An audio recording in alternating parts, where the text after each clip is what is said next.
അതായത് അമ്മാവാ ഞാനല്ലേ സെക്രട്ടറി, ഞാൻ പറഞ്ഞോളാം. അതാണ് അതിന്റെ ശരി.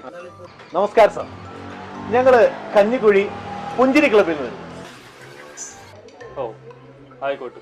അതിന് എന്നാ പോയാലോ കാര്യം സാർ, ഞങ്ങള് പുഞ്ചിരി ആർട്സ് ആൻഡ് സ്പോർട്സ് ക്ലബിൽ നിന്ന് വരികയാണ്.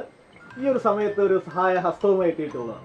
ആ അതൊക്കെ നല്ല കാര്യങ്ങൾ തന്നെ സാറേ. നമ്മള് കുറച്ച് ഭക്ഷ്യവസ്തുക്കളായിട്ടൊക്കെ വന്നതാ. കൊറോണയൊക്കെ ഇല്ലേ, ആയിരിക്കും ജോലിയും കൂലിയും ഒന്നും ഇല്ലല്ലോ. പോലെ അരിയുണ്ട്, മുളകുണ്ട്, പയറുണ്ട്, പോരാത്തിന് ഒരു വെളിച്ചെണ്ണയും 2 സോപ്പ്, ഒന്ന് കുളിക്കണേ, ഒന്ന് തുണി കഴുകണേ. അതെ സാറേ, എല്ലാം ഉണ്ട്. സാനിറ്റൈസർ വരെ.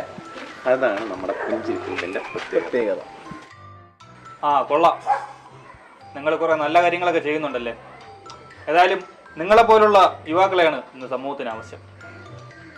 ഈ പരിസരത്തൊക്കെ കുറെ നിർധനരായ ആൾക്കാരൊക്കെ ഉണ്ട്. അവർക്കൊക്കെ നിങ്ങൾ കൊടുത്തായിരുന്നല്ലോ അല്ലേ? കൊടുത്തായിരുന്ന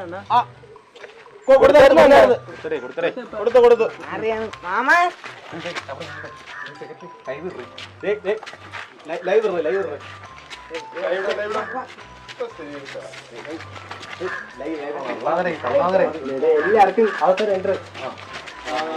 നമസ്കാരം. കാര്യങ്ങളൊക്കെ അത് ലൈവില് വരണമെന്നൊക്കെ. ഓക്കെ. നമസ്കാരം. നമ്മുടെ പുഞ്ചിരി ആർട്സ് ആൻഡ് സ്പോർട്സ് ക്ലബിന്റെ കൊറോണ കഷ്ടപ്പാടിൽ ഇപ്പം ഒത്തിരി ആൾക്കാർ ബുദ്ധിമുട്ടി ജീവിക്കുന്നുണ്ട്, ഒരു നേരത്തെ ആഹാരം പോലും ഇല്ലാതെ.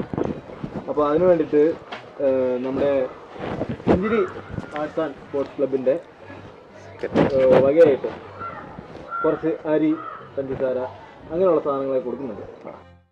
നമ്മുടെ നടേശൻ ചേട്ടന് ഈ സഹായം കൈമാറാൻ പോവുകയാണ്. ഇപ്പം ബഹുമാനപ്പെട്ട സെക്രട്ടറി നമുക്ക് നടേശൻ ചേട്ടന് ഈ ഉപകാരം കൈമാറാൻ പോവുകയാണ്.